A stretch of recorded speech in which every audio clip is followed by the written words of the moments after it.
Hello again everyone and welcome back to Reddit Aliens. I'm John and as always, thank you so much for being here.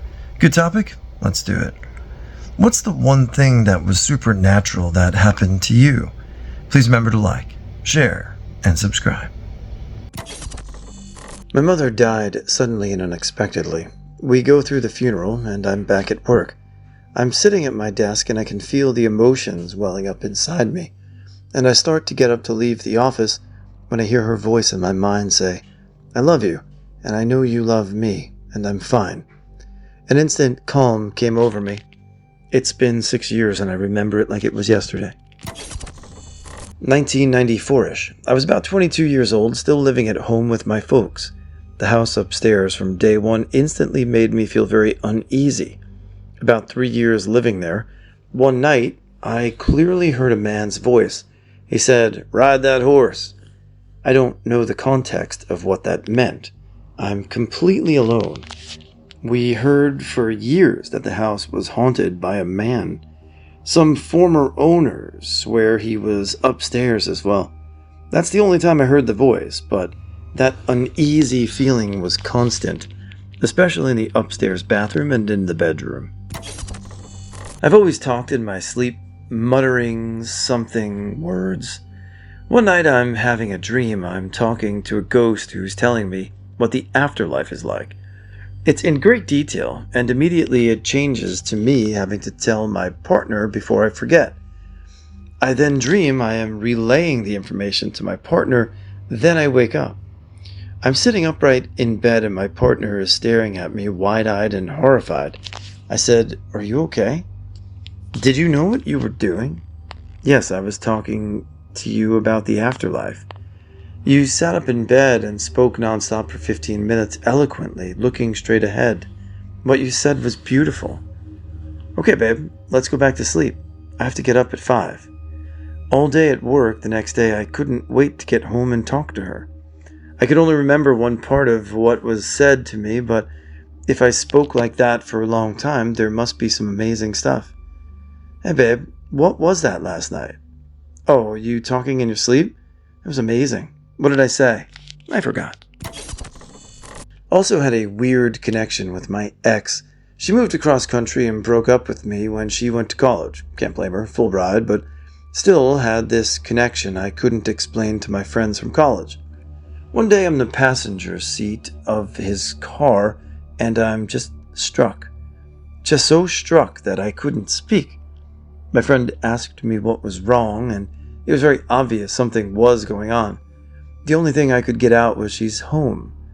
He knew who I was talking about, my ex. There was no reason for her to be home. It was mid-semester, away from the holidays. We went zero contact since the breakup, and this was before social media. But I knew down to my bones that she was home. My buddy didn't believe me and just kind of psh me. Next day, I get a group email from my ex. She must have sent it to everyone and forgot to unclick me. That she said she had just got home yesterday at XXX PM, pretty much the exact time I had the episode. I showed it to my buddy. I've never seen a jaw drop like that in person. Dude was dumbfounded. Once heard the distinct clip-clop of horse hooves on the asphalt at night on the road in front of my childhood home. The sound got closer and closer to myself and the kids I was playing with until it stopped.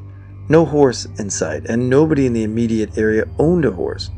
But how loud it was before it stopped. There was no way we wouldn't have been able to see a horse. And yet, no horse was to be seen. Where we were standing was directly in front of my grandmother's house, which dated back to the 1800s and had originally been a hotel. I was in the Dominican Republic near the border of Haiti.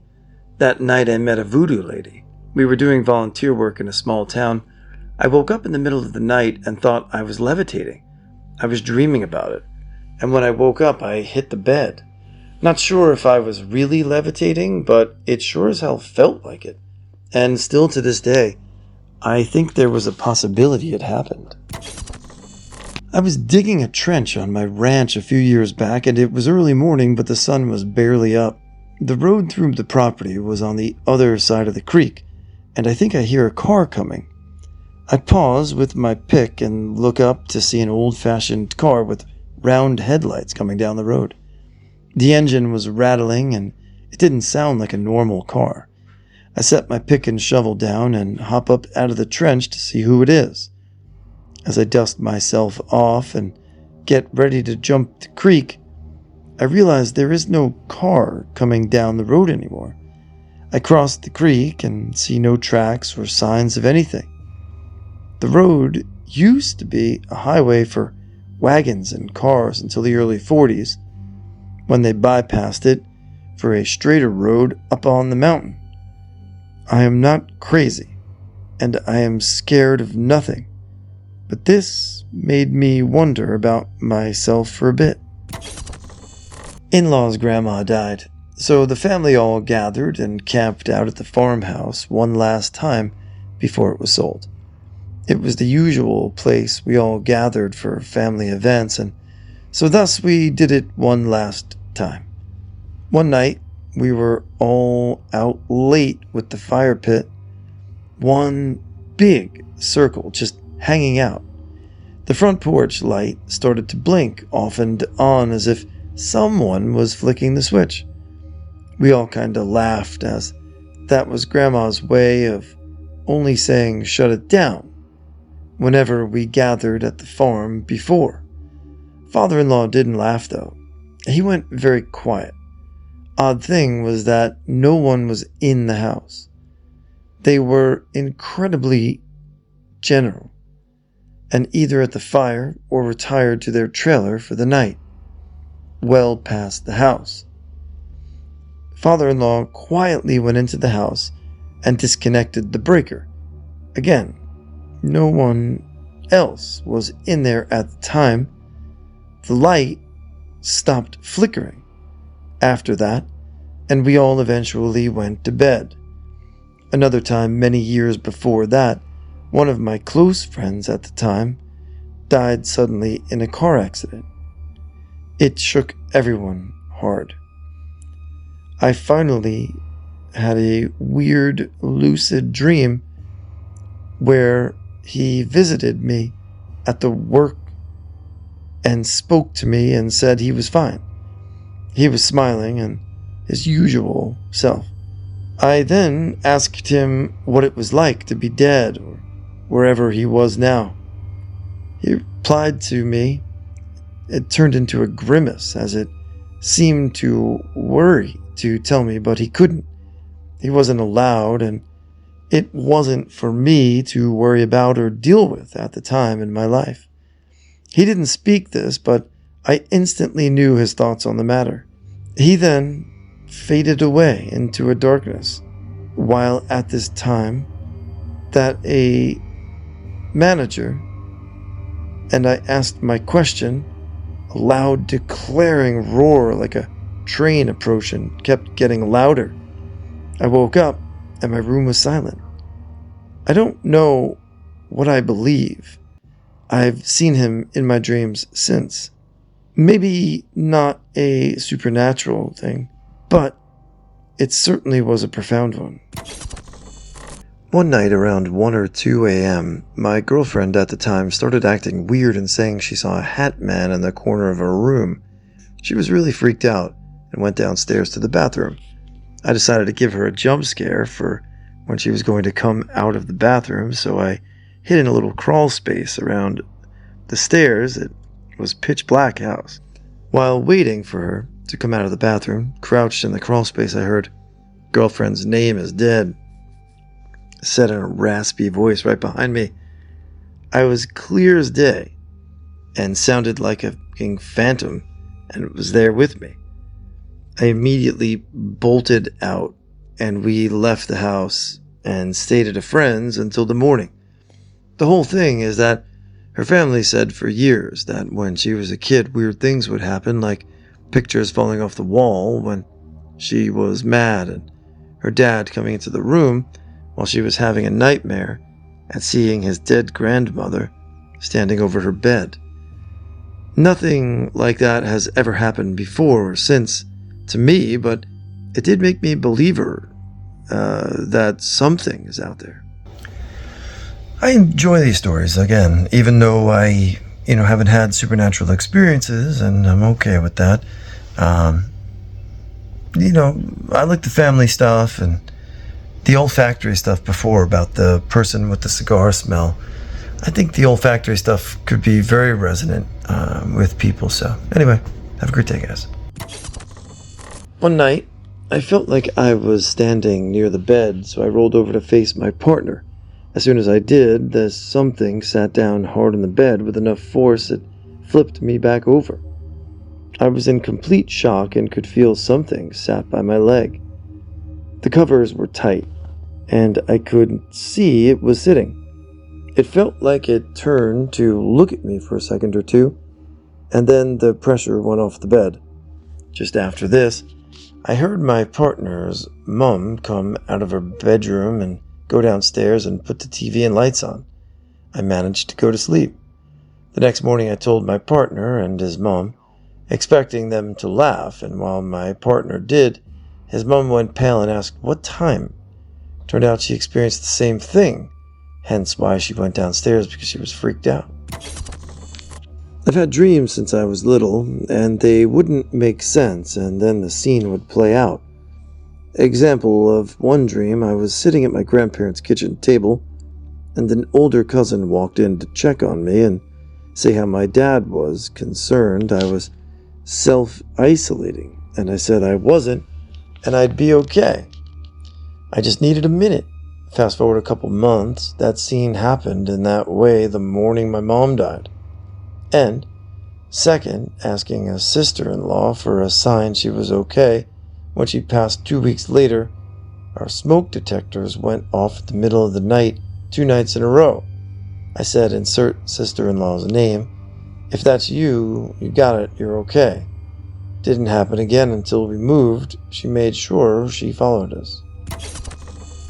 I work at an old hospital, which was converted to a senior's home. Lots of death has happened there. One night I was there, late, prepping for the next couple days. I was standing there, chopping, when all of a sudden, I heard clapping from behind me. Instant goosebumps. I had heard and seen things in the past, but I really felt like someone was showing themselves to me that night. It was kind of terrifying, but awesome. Was checking geothermal wells in remote parts of Nevada. Saw a Native American lady pushing a stroller in the middle of the road. Honked at her and she scrambled out of the way. Felt bad for scaring her as I drive by and wondered why she was there. There was a reservation nearby, but not exactly easy walking distance.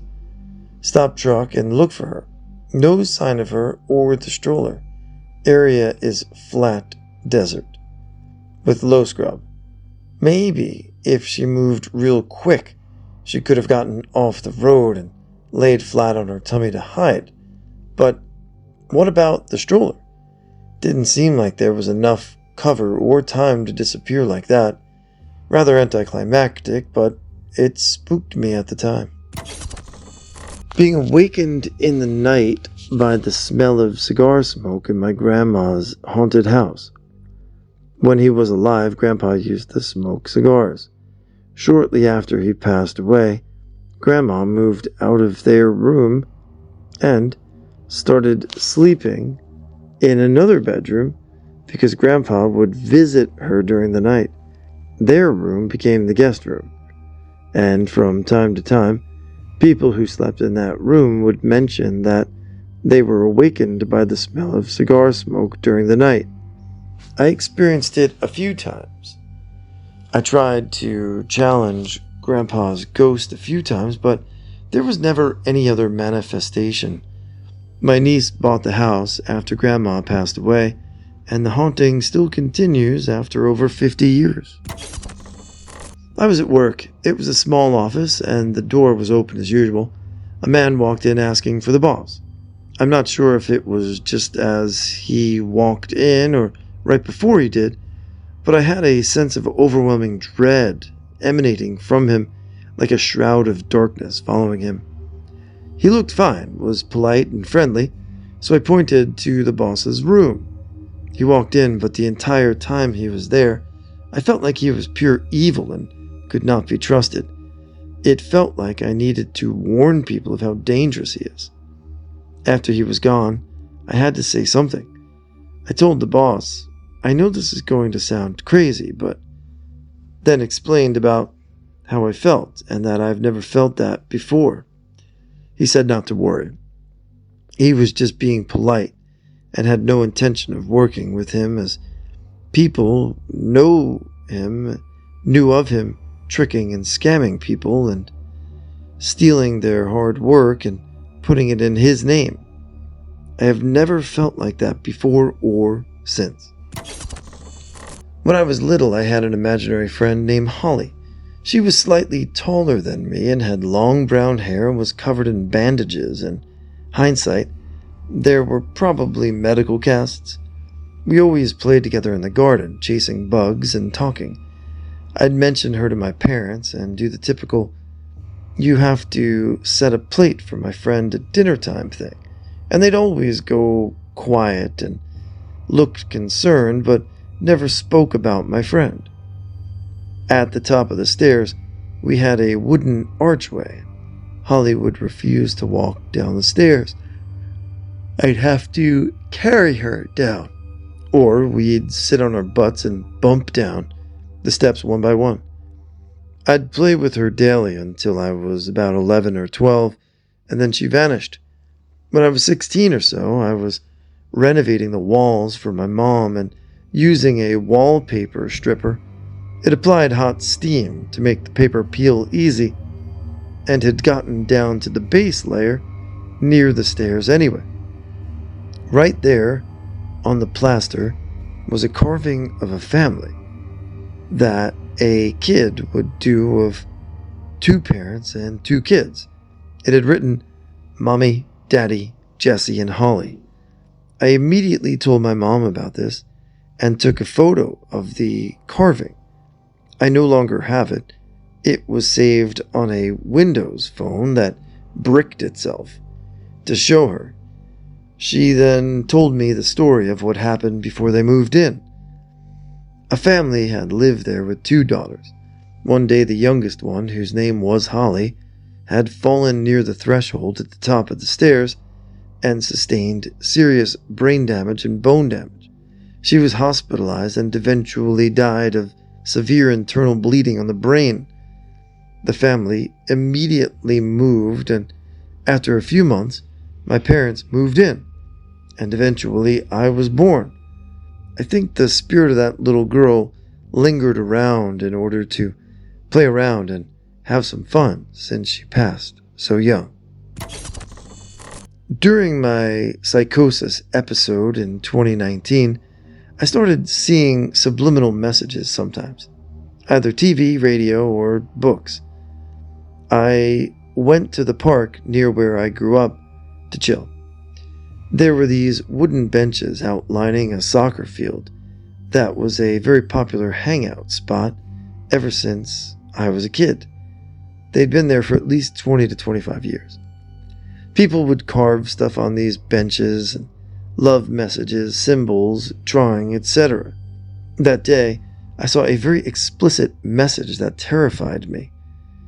Rosa, 24 hours to live. Rosa is the name of one of my dearest friends. My heart started pounding, felt a sense of great danger, just like spider senses in Spider-Man LOL. She doesn't live in the area, so it couldn't have been someone that I knew there. I needed to talk to her, but my phone was dead. I biked to my house and called 24 hours thinking about her, sending her for positive vibes and such. I told one of my friends what had happened, and she was very curious. She wanted to see the carved message on the beach that triggered all this.